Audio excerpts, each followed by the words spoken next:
Welcome to Stories Behind the Objects, where we explore the history behind Museum of the Rockies artifacts in 5 minutes or less. Today we're taking a look at this scrapbook, created by Semele Dwight. The scrapbook focuses on Semele's years spent at a tuberculosis sanitarium in Warm Springs, Montana.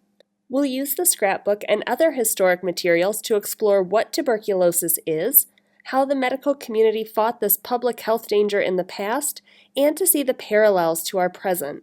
Tuberculosis is an infectious bacterial disease that primarily affects the lungs, and it's spread when infected people cough, sneeze, or speak. While it's now considered rare in the United States thanks to the development of a vaccine and effective treatment, tuberculosis was epidemic in the U.S. for several centuries. Tuberculosis was a leading cause of death in the United States well into the mid-1900s. Even today, tuberculosis still kills over 1 million people worldwide. When the bacteria causing tuberculosis was identified in 1882, it was determined to be a contagious disease rather than a hereditary one. After that discovery, and much like today, public health campaigns, including posters like the ones you see here, were created to try and curb the spread.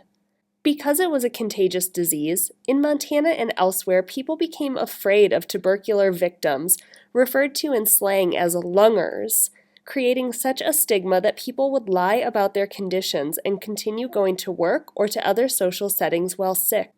Health inspectors would try to monitor confirmed cases and quarantine them as necessary. Beginning in the mid-1800s, isolation facilities called sanatoriums or sanatoria were constructed. While there was no known cure for tuberculosis at the time, the medical community felt that these sanatoriums would create favorable conditions to manage the disease. Between 1900 and 1925, the number of beds in sanatoriums in the U.S. went from 4,500 to 675,000. Those beds included the state of Montana's construction of the State Tuberculosis Sanitarium at Galen in 1913, seen here in Semele's scrapbook. In less than 2 years, the sanitarium had over 100 patients. Because there was no known cure, the doctors prescribed plenty of fresh air, high altitude, sunlight, nutritious foods, and happiness. Seems like good life advice.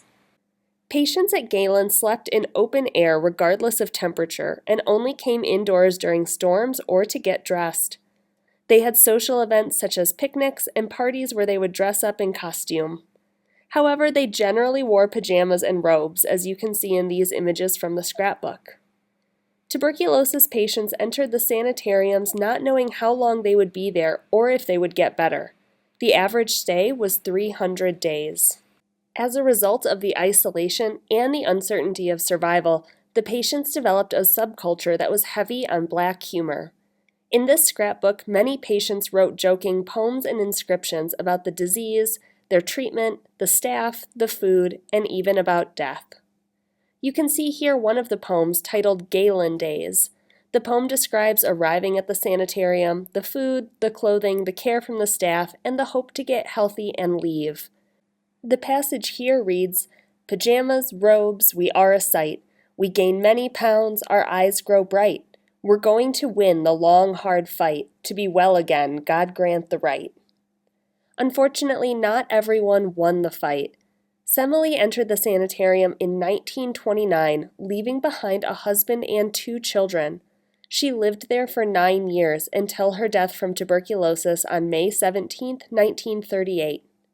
Later breakthroughs in medicine in the 1940s and 1950s would drastically decrease tuberculosis cases in the United States. Throughout history, and including today, humans have fought against infectious diseases. We can often find similarities from struggles in the past to help us endure the battles in our present.